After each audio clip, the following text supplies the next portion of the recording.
Les principales conclusions, les résultats de COP27 pour le Mali, le partage des expériences, des recommandations et les perspectives, autant de sujets évoqués à la faveur de la restitution de la participation du Mali à la COP27. Aguibé Koulibaly nous en dira plus dans le début de ce journal. 77 groupements de jeunes de Mopti, Bayangara, Douanzan ont présenté à d'autres jeunes du Mali leurs expériences. C'est là à l'occasion de la journée du programme Jeunesse et Stabilisation Projège. Les détails avec Honoré Tchenou depuis la capitale des Balanzan. Mesdames, Messieurs, bonjour et bienvenue aux informations. Le ministre de l'Environnement, de l'Assainissement et du Développement durable a procédé à la restitution de la participation du Mali à la COP27. Pour rappel, elle s'est tenue à Sharm el-Sheikh en Égypte du 6 au 18 novembre dernier. La délégation malienne était fortement représentée. Reportage à Guy Koulibaly. À la COP27, le Mali était fortement représenté par plusieurs structures, soit pour faire leur promotion, soit pour nouer des partenariats. De retour au pays, il est important de faire la restitution. C'est une rencontre d'opportunité. Si nous partons à la COP pendant 15 jours et que le gouvernement malien et les partenaires techniques et financiers mettent la main dans la poche pour que cette participation soit, je pense qu'il est normal qu'à notre retour, que nous puissions présenter le bilan de nos actions sur la COP et voir un peu qu'est-ce que nous devrons faire dans le meilleur délai afin que ça ne soit une simple visite. Et nous souhaitons qu'elle soit jalonnée d'actes concrets, notamment le respect des engagements financiers des pays développés visant à renforcer la résilience des pays en développement et de nouvelles mesures par le gouvernement pour identifier et réaliser des projets d'adaptation prioritaires afin d'aider les communauté du Mali à gérer l'impact du changement climatique. Cette journée de restitution a permis aux participants de suivre avec attention une communication du directeur général de l'AEDD sur le rappel des enjeux de la COP27, les principales conclusions, les résultats de la COP27 pour le Mali, le partage des expériences du Mali, les recommandations et les perspectives.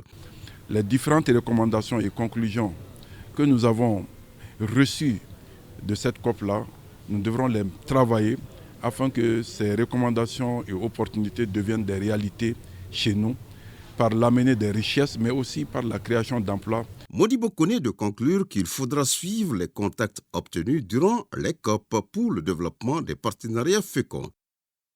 L'Ordre des médecins du Mali a tenu le week-end dernier son assemblée générale ordinaire. L'assemblée a été couplée à la semaine nationale des médecins, occasion pour les membres de tirer le bilan du mandat. Pour en savoir davantage, écoutons la présidente de l'Ordre, Dr Mouminatou Katile, est interrogée ici par Bemba Sibi. Cette semaine a été couplée à l'assemblée générale ordinaire sur la demande de nos confrères et consoeurs. Ceci nous a fait faire des consultations gratuites avec don de médicaments au niveau du site des déplacés de Sénou, au niveau de Bolé Femmes, au niveau de la maison centrale d'arrêt, au niveau de la maison des aînés. Pendant 34 ans d'existence, l'Ordre des médecins n'a jamais eu de tableau, alors que ce tableau est un outil précieux de travail. C'est ce tableau qui prouve à suffisance que le médecin est autorisé à exercer son art sur toute l'étendue du territoire. Ce tableau-là a été une des attentes qui a été comblée par les médecins. Nous avons aussi parlé de formation. On a même fait un document dans ce sens pour demander au gouvernement vraiment de nous aider par rapport à la formation des médecins. On a eu à avoir quelques médecins qui ont pu bénéficier des formations continues. On a un point essentiel sur la table. Les élections à venir de l'Ordre des médecins soient pilotées par le LEJ. L'hygiène et la santé de la reproduction, le sujet est au centre d'une journée d'échange et de sensibilisation à l'intention des femmes déplacées des Faladjé. L'initiative du réseau Femmes de Carrière et ses partenaires vise à accompagner ces femmes dans leurs soins quotidiens, nous dit Mariam Koulibaly.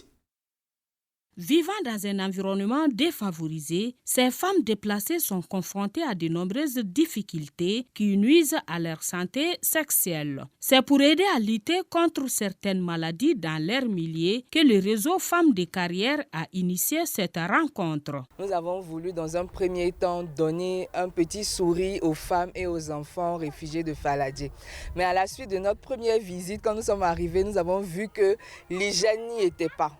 Et lorsqu'on faisait des discussions avec ces femmes, nous avons constaté que beaucoup avaient des infections dues à leurs latrines qui ne sont vraiment pas bonnes. Et c'est de là que nous avons dit pourquoi pas faire une pierre deux coups, faire une petite sensibilisation sur l'hygiène et parler de la santé sexuelle, surtout que nous avons pour partenaire AMPPF pour les consultations gratuites. La séance tenue sous forme de causerie a permis de dévoiler plusieurs questions liées à l'hygiène et à la santé sexuelle. Un véritable cadre d'apprentissage pour ces femmes démunies. On a compris beaucoup de choses à travers cette causerie. Nous remercions les initiateurs. Je demande aux ONG, aux projets, vraiment de venir vers se déplacer. Car vraiment, ils sont là, ce n'est pas leur plaisir. Donc nous demandons à tout le monde de venir à l'aide. La journée agrémentée par un test du cancer du sein et du col de l'utérus a pris fin par une remise de cadeaux aux différentes participantes. Restons dans le domaine de la santé toujours. À Menaka, il est question du lancement de la journée mondiale de lutte contre le VIH-Sida. Les activités de sensibilisation au camp des déplacés et des réfugiés ont été les temps forts de ce lancement, compte rendu signé Mohamed Lamine Maïga. Le lancement de la journée mondiale de lutte contre le VIH-Sida est précédé des actions de sensibilisation dans les zones de concentration des déplacés et des réfugiés. C'est pourquoi les organisateurs invitent les autorités de la région à rendre plus disponibles les antirétroviraux contre cette pandémie et à renforcer la lutte contre la stigmatisation des porteurs. C'est l'occasion pour moi d'inviter également tous les partenaires à se joindre à ces efforts pour combattre ces fléaux considérés comme une redoutable pandémie à l'échelle planétaire. La région de Menaka a décidé de ne pas rester en marge de la célébration de cette journée. Il s'agit, entre autres, de renforcer la disponibilité, la qualité et la conformité des services de traitement, de dépistage et de prévention du VIH, afin que tout le monde y ait accès correctement. Placé sous le thème « Égalité maintenant », le lancement de la journée incite tous à œuvrer pour des actions concrètes et lutter contre les discriminations. Rappelons que la célébration de cette journée de lutte contre le VIH-Sida fut instaurée depuis le 1er décembre 1988 par les Nations Unies à travers l'Organisation mondiale de la santé. À présent, le deuxième titre de cette édition, dans le cadre de la cohésion sociale, 77 groupements de jeunes de Mopti, Badiangara, Douanza et Ségou dans la capitale de Balanzan ont partagé leurs expériences, cela à la faveur de la journée initiée par le programme Jeunesse et Stabilisation Progège. On est chez nous pour les détails. 77 groupements de jeunes de Mopti, 100 Badiangara, Douanza et Ségou, bénéficiaires de l'appui du projet, mettent en évidence leur vécu. Ces échanges d'expériences dans la mise en œuvre de leur activité favorisent ainsi un brassage intercommunautaire de la jeunesse, chose que le projet inscrit dans sa vision. Les jeunes ont rivalisé d'ardeur pour sensibiliser leurs différentes communautés sur les questions essentielles de renforcement des capacités des pairs avec des formations et sensibilisations à la prévention, la gestion des conflits et le vivre ensemble, la formation au contrôle citoyen, à la prévention de l'extrémisme violent, au leadership et au développement de la personnalité. C'est une opportunité pour moi de féliciter les 77 groupements bénéficiaires qui ont s'écoulé pendant plus de 2 mois dans leur localité à travers la réalisation de leurs projets respectifs, sonner le glas du retour de la paix, la cohésion sociale et de vivre ensemble. La projection des différentes activités réalisées par les jeunes en faveur de la cohésion et de vivre ensemble harmonieux a été l'un des temps forts de cette journée d'échange. Je vous engage à préserver sur cette voie. Vous ne le faites pas pour quelqu'un d'autre. Vous le faites d'abord pour vous. Construire un Mali en paix, un Mali prospère doit être le combat continu. Dans cette mission de cohésion sociale, le projet est financé par l'Union européenne et le projet est mis en œuvre par GIZ. Un peu devant Mopti, le comité régional d'orientation, de coordination et de suivi des activités du développement CROCSAD a tenu sa deuxième session ordinaire. Le développement, c'est avec Aminata Touré. Cette deuxième session ordinaire du comité régional d'orientation, de coordination et de suivi des actions du développement CROCSAD se veut un cadre d'échange et de réflexion entre les services techniques, les collectivités territoriales et les autres acteurs clés sur la problématique du développement. Le CROCSAD, c'est vraiment l'instance qui permet de promouvoir la synergie des actions de développement régional et local dans une région. Donc c'est l'occasion de lancer un appel à l'État, au gouvernement, pour augmenter la part des ressources publiques destinées au financement des CROCSAD, des CLOCSAD et ses COCSAD. La tenue de la présente session du CROCSAD de l'année 2022 permettra de faire la revue des indicateurs du document de cadre de politique nationale de décentralisation au titre de l'année 2022, la situation de la mobilisation des ressources financières au niveau des collectivités, des communications diverses faites par l'UNICEF, le Conseil régional et l'Agence de développement régional ADR.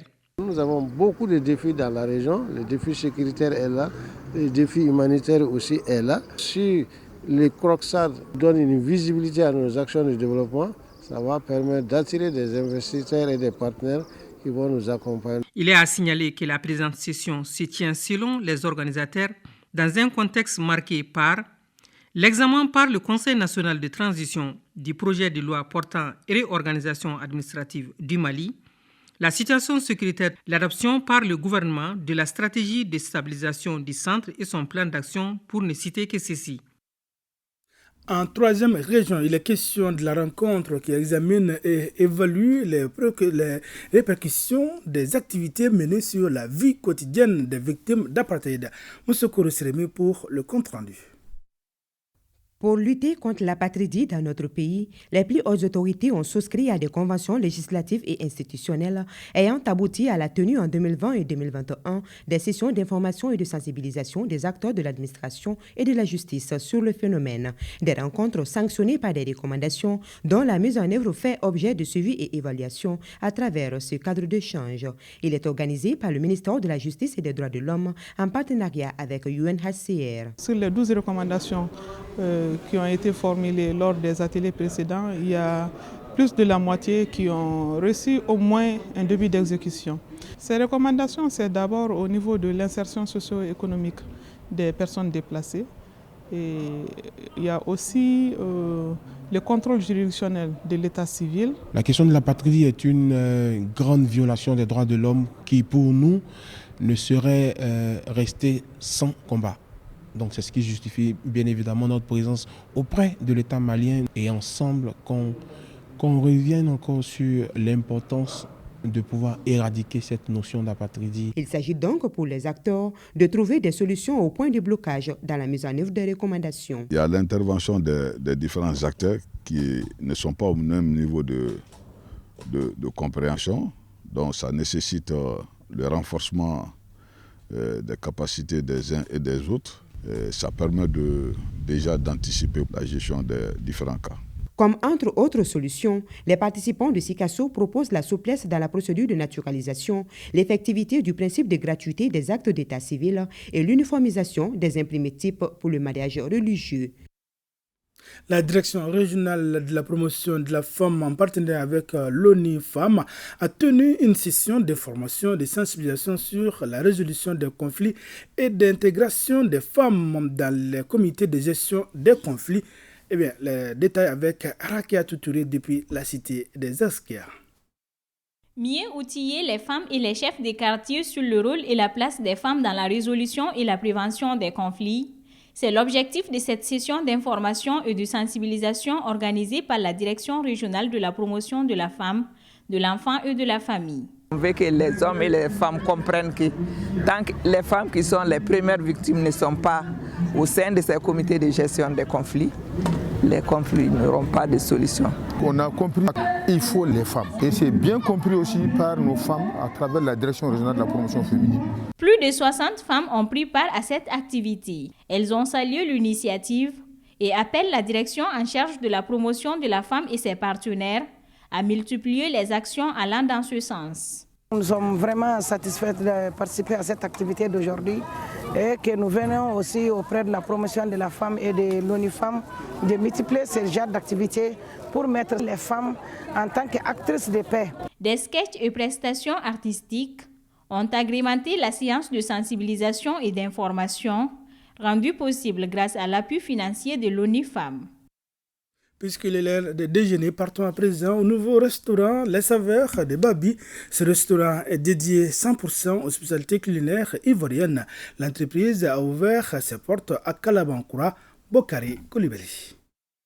Consommer les plats 100% ivoiriens, c'est désormais une réalité au Mali. Les restaurants Les Saveurs de Babi, c'est le lieu pour se régaler. Il s'agit d'une entreprise qui vient de voir le jour. L'initiatrice est une entrepreneure malienne répondant au nom d'Astou Haïdra. J'ai vu que les Maliens aimaient beaucoup les spécialités ivoiriennes et qu'on avait du mal à avoir les mêmes goûts qu'en Côte d'Ivoire ici à Bamako. Donc nous avons décidé de carrément transférer le goût de la Côte d'Ivoire à Bamako.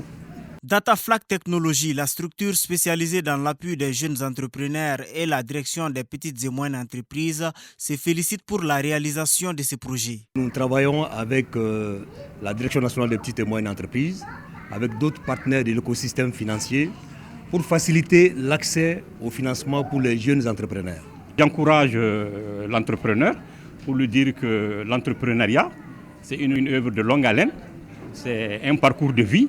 Donc je la conseille d'être très persévérante, d'être très dynamique et de croire à ce qu'elle fait. D'ici là, les amateurs d'atchiké, du plakali ou encore du foutou et des poissons pimentés peuvent bien se régaler au restaurant Les Saveurs de Babi, 6 à Kalabankoura, non loin des 30 mètres.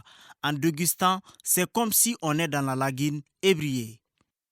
Surtout avec sauce graine. L'ambassade d'Arabie Saoudite a remis ce vendredi plus de 1000 cartons de viande au ministère de la Santé et du Développement social. Cette donation est une tradition que l'Arabie Saoudite effectue chaque année après le Hajj. Suleiman Sidibi.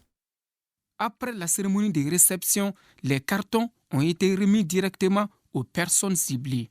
Un geste qui vise à alléger les souffrances des bénéficiaires.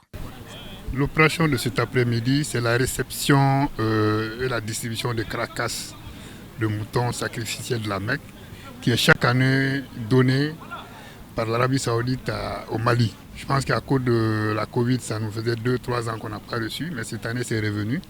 Et nous venons de recevoir 1144 cartons. Les bénéficiaires saluent cet élan de solidarité de la part de l'Arabie Saoudite. Aujourd'hui, on est très contents de recevoir les carcasses venant de l'Arabie Saoudite. Pour nous, c'est destiné aux femmes veuves des militaires et paramilitaires. Donc nous, on est très contents. Cette opération vise les personnes vulnérables, veuves, orphelins, ainsi que les services sociaux des forces de défense et de sécurité. C'est donc tout pour ce journal. Merci d'avoir été des nôtres et bonne suite de nos programmes.